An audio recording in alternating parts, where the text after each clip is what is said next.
So I'm going to show you how to do split stitch, which is a linear stitch, and you need to work it in stranded thread.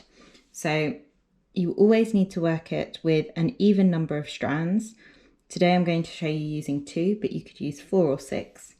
And before you start, separate out each strand individually before you thread it into your needle. And that's really important because it stops the thread from twisting.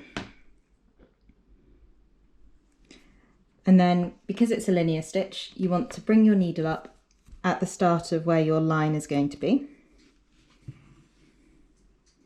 and create your first stitch. But before you pull that tight, you want to bring your needle back up halfway along the stitch, directly through the thread.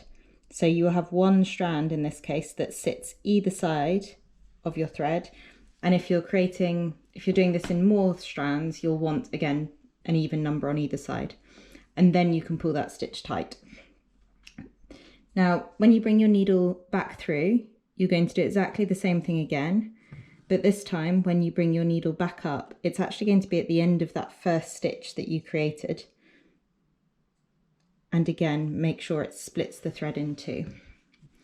And what this does is it builds up a nice textured line, so you can keep working this as long as you need to.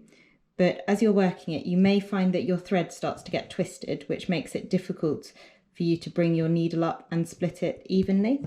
So if that's the case, what you want to do is you want to hold your work upside down and just let the needle unravel.